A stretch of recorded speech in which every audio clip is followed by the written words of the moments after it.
Welcome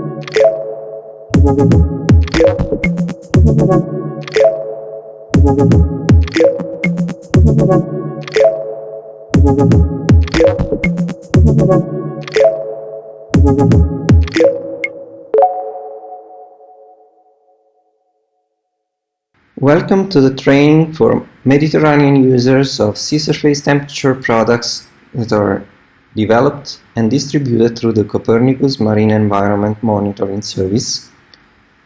This training is organized as a Python notebook that will allow users to visualize example maps and time series of sea surface temperature over the Mediterranean.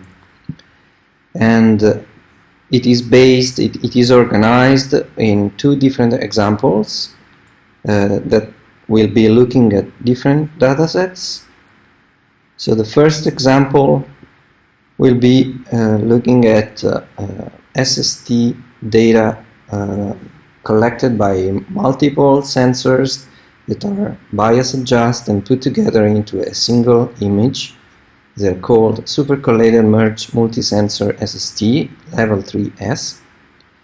And you find here a brief introduction to how the product is obtained, but you can get full information by clicking on this link, which will lead you to the catalog page on the web of Copernicus, where you can directly view the product or download product and read the documentations, check the news flash, and so on. We also provide references to the papers providing full details on the algorithms that have been used to produce this data, but also direct links to the product user manual and to the quality information documents that are describing the format of the data and how you can get them, how they are obtained, and so on. The second example will be focused on showing time series of SST extracted from the interpolated data that are produced in near real time over the MED.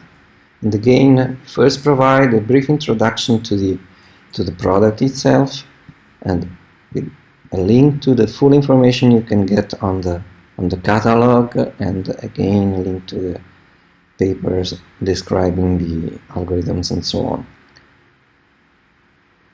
This notebook is aimed at allowing users to experience the full, let's say, process from downloading the data to visualizing them in Python. So there's different ways to access and download data produced by Copernicus.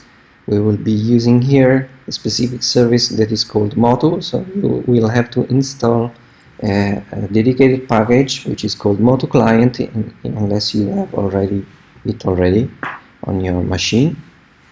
And then we provide the command you have to execute to download one file from this specific product and data set that we are looking at in this first example.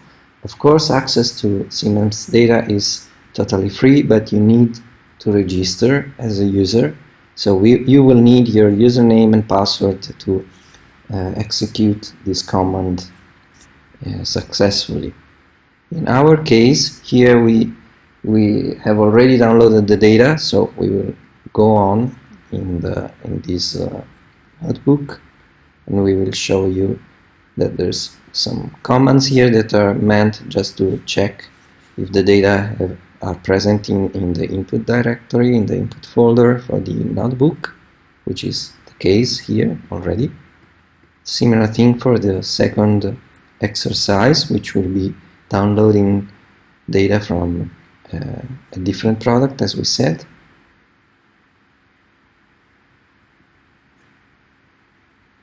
And again, we can go on and check if everything is fine.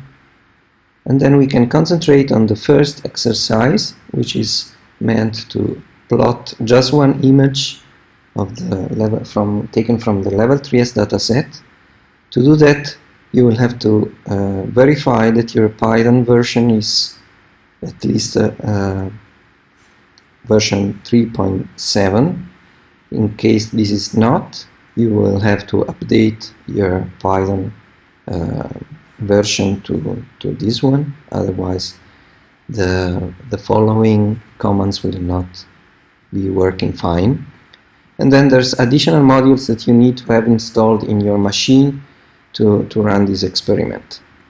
Most of them are quite standard, but in case you don't have all of them, you can still very easily install them in your environment, in your Python environment. So now we can start importing the modules that are needed to run this exercise.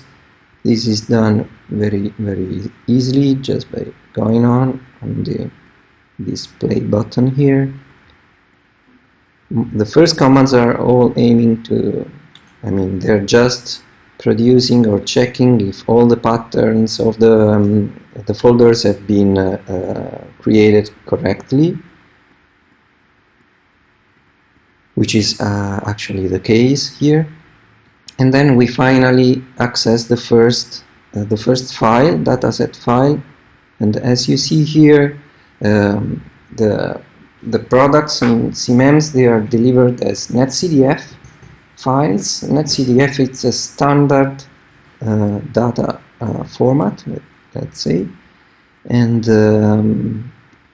there's tools to deal with the netcdf in different languages, which are already quite well developed.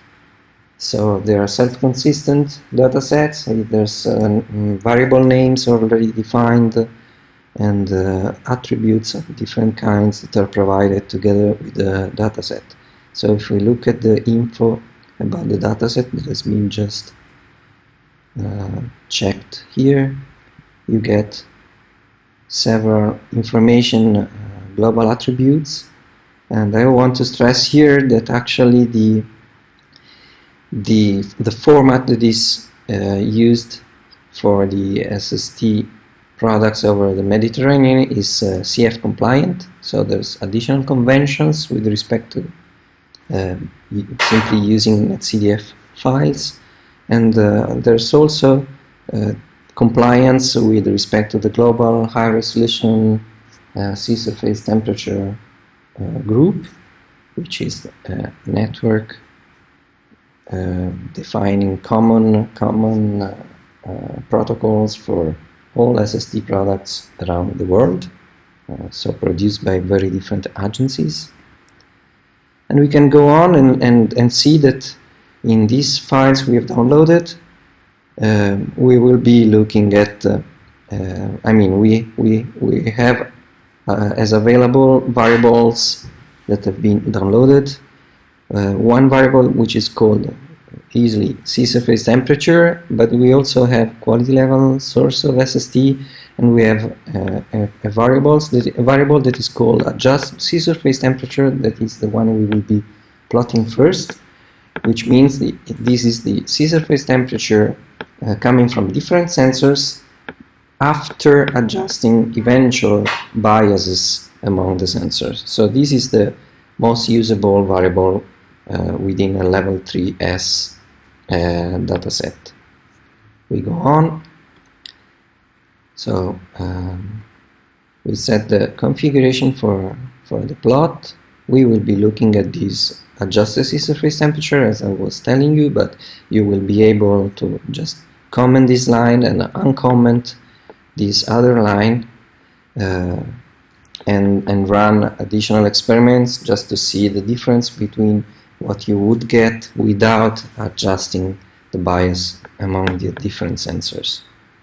And then we have the commands that allow you to plot the variables. So there's definitions of areas, and again you will be able during your exercises to just concentrate on subset, or sub-areas, subdomains, just by uncommenting these lines and putting the extremes of the region you're interested in here and commenting this other here, and then we can now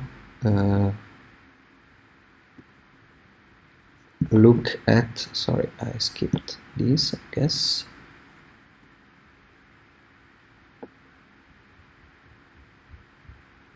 Okay, now we see the image we have downloaded. Of course, you see many data gaps here because this is a level 3S, but still there's not always a full coverage by at least one sensor over the entire domain. You have clouds, and so this is the image you can get. And as I was telling you, you can play with this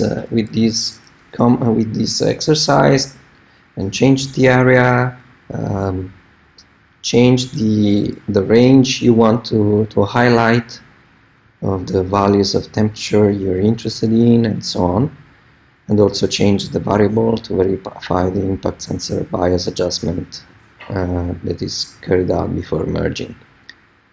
So the second exercise is aiming to show you how to plot time series of data. So again, we can run the exercise. Same modules are needed to run it, so we go fast here.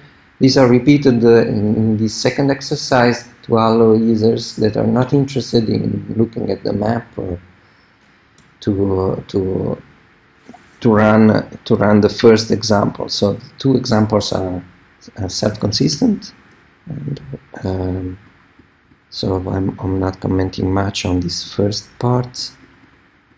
Again, we access the data, we look at the info we get. In this case, we downloaded a time series over two different points, so we will be comparing one time series located in the Ionian Sea and one in the Tyrrhenian Sea. We go on, and so now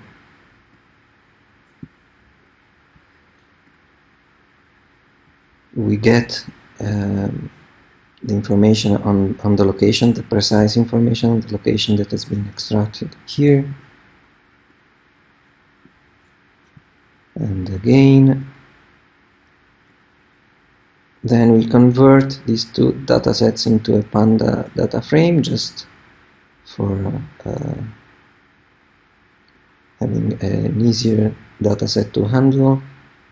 And we can now have a look directly at the data, just printing this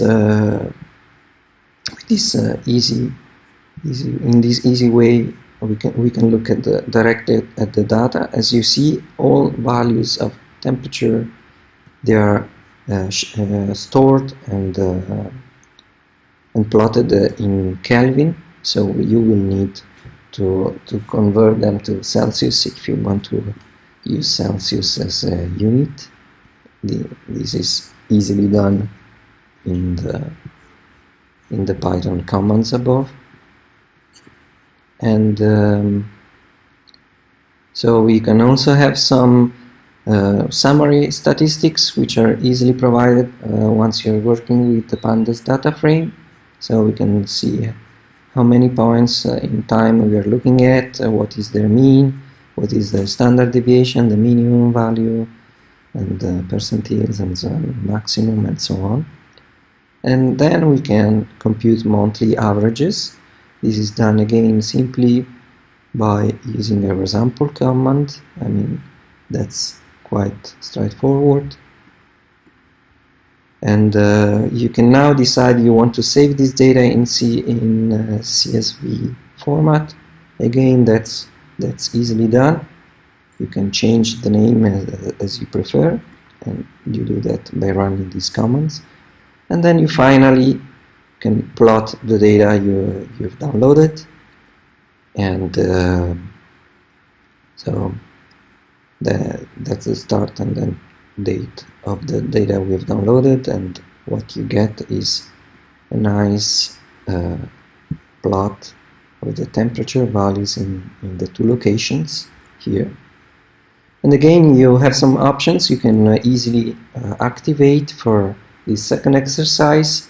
For example, you can decide you want to see the monthly means, and then you will have to uncomment these lines here, as it is explained in this cell. Or you can change the start and end date range to plot just 1 year, for example. And so that's basically the second example we will provide. So this, I would stop my brief presentation of this notebook. I hope this will help users to access more easily and play a little.